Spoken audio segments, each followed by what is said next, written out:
Morning, all. All right, so news of the day video for all you fine people on the internet. Preview as well for May the 16th, 2024. Connor Ingram wins the Masterton Trophy, so they announced that yesterday. It's weird when they just announce the awards and we don't get like a whole show of whatever. I'm fine with not having a big, production for the awards because I think they just try to drag the awards show out. By the end of it, you're wondering, am I alive? What is happening? Why am I still watching this? But anyways, yeah. So Ingram wins the Masterton Trophy. All the best to him. His story is really truly a great one. If you haven't heard everything that Connor Ingram's gone through, go ahead and look that up. He went through a lot to get here. So all the best to Ingram and to the now Utah based NHL team. But I used the Arizona Magnet because he was an Arizona Coyote this year. And so, yeah, he was nominated as a Coyote, so the Magnet's there. Last night, Minnesota forced a Game 5 against Toronto. So the PWHL playoffs, Boston's going to have a nice rest before the final. Budarak scores in the second overtime to win the game 1-0 and tie the series at 2. Game 5 will be in Toronto tomorrow at 7 Eastern. I did see some comments online about empty seats in Minnesota for that game last night. Yeah, but the games in Toronto and Montreal have been better attended. And so, yeah, we'll likely see that continue with Game 5 in Toronto. I mean, it's a winner-go-home game in Toronto. Series kind of has to end that way, right? So, yeah, we'll see how that one goes. But with Toronto getting shut out like that, you have to wonder if Natalie Spooner was in the lineup. But she's not, so they have to adjust. Last night in the AHL, two Game 1s were taking place. Grand Rapids upsets Milwaukee with a 4-2 win. Marco Kasper, a goal and 2 assists for him. So if you're a Wings fan, you got to be excited to see him playing well in the AHL playoffs. This could be a good way of telling whether or not a player is ready for full-time employment with the National Hockey League. If you have a really good playoffs in the AHL, good chance you're going to play for the parent club the following season. And then Ontario lost to Coachella Valley 3-2. And the interesting thing with that one is that you have two coaches who've been rumored to be in the mix for coaching positions in the NHL, being moved up to their parent clubs perhaps. Marco Sturm, the coach of the Ontario Reign, and Dan Bylsma, the head coach for the Coachella Valley team. Of course, Bylsma has been an NHL coach before. There is some speculation on whether or not he might be the guy who takes over in Seattle. Maybe gets a job somewhere else. But this is part of the reason why coaches haven't necessarily been hired yet. There are teams that might be waiting for some of the AHL coaches to drop out of the playoffs, and then they can name them as head coach. We shall see. LA news, David Rittich signs an extension with the team. It's 1 year for $1 million. I think that's a good value contract, so Rittich will stick around likely as the backup. The question then becomes, do you keep Talbot as the starter? Do you re-sign him? Or what change do you make for the LA Kings? So Rittich re-signing means that's probably a sign of Talbot being on his way out, or maybe they re-sign Talbot as well. Yeah, the Kings are going to be interesting to watch this summer. So, speaking of things to watch tonight, though, we got two games in the National Hockey League, one starting at 7 Eastern, 4 Pacific, one starting at 10 Eastern, 7 Pacific. Starting at 7 Eastern, 4 Pacific, the New York Rangers and the Carolina Hurricanes. Carolina, for the third time, will try to stave off elimination. I put Carolina leads 3-2. Bad hockey guy.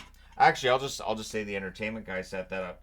He was all nerdily excited because he did a video last night on astronomy of all things. So you go over to the entertainment guy channel, he's beaking on about that. But yeah, the Rangers have their third chance to win the series. It might just feel like Carolina's ahead because they've won the last couple of games. But the Rangers are still the one with the 3-2 series lead. Panarin, 4 goals, 5 assists, 9 points to close out the series. They need more from him. Kreider, I would say the same with him. 4 goals, 3 assists. And Adam Fox just has the 4 assists thus far in these playoffs. Igor Shesterkin, a .924 save percentage, has looked kind of human over the last couple of games. He's going to need to really channel that world beater kind of exterior that he's had before in these playoffs.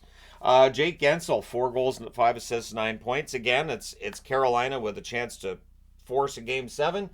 Jake Gensel brought in at the deadline. Maybe he gets a big goal here.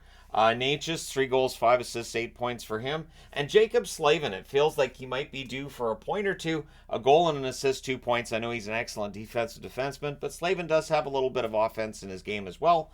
Freddie Anderson's save percentage is back above 900 at 902. Then at 10 Eastern, 7 Pacific, the Oilers and the Canucks. As the debate seems to be, well, which fan base is worse? My answer is, I don't get into the discussions on which fan base is worse because I've seen that all fan bases can be crazy, and at times there's some objectionable behavior from certain fan bases.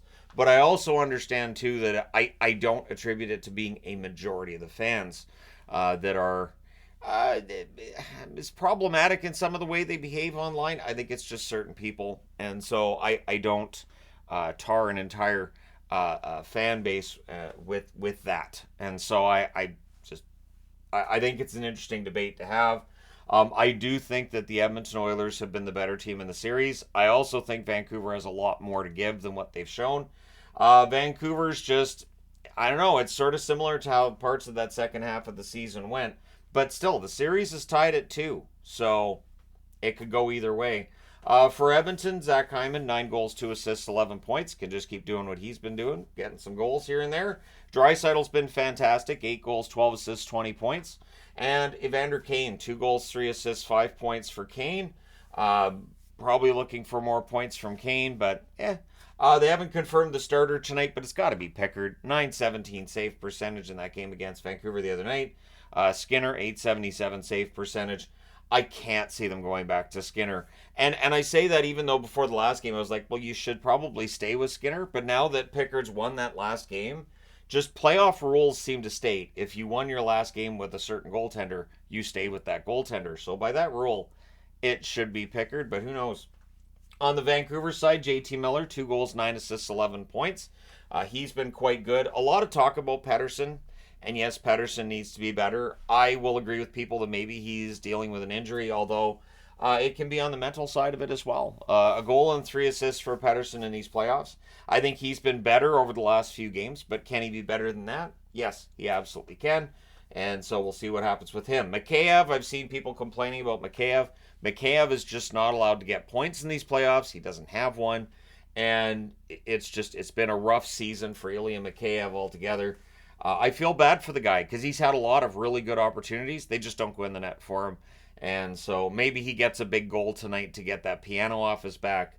But it's been a tough season for Mikheyev. I've talked about it throughout the regular season, and now it continues into the postseason. And Shelov's the goaltender at 907 for his save percentage.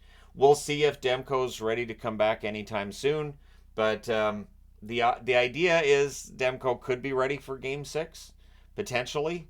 Tocchet said he's much better and he's getting close, but I mean, at this time of year, do we trust what anybody says, a coach or a GM or a player? It is all about the chess match, and it's all about like the mind games and all that. And I think that's part of the reason why the Oilers aren't, officially naming a starter at this point, at least not at the time I'm recording this. Just to leave the other team guessing. Sort of like Boston with, the whole Swayman Ullmark debate. But yeah, Boston and Florida get an extra day off. We'll see who that helps and who that hurts tomorrow. But for tonight, you have these 2 games. Let me know who you believe will win these games in the comment section below, as always. Also, let me know your thoughts on the playoffs in the other leagues, the PWHL, the AHL, and I'm going to, talk a bit about the Memorial Cup in the coming days as well. But yeah, so let me know your thoughts. Hit like and subscribe if you haven't done so already. Thank you guys so much for all your support. I will talk to you again soon.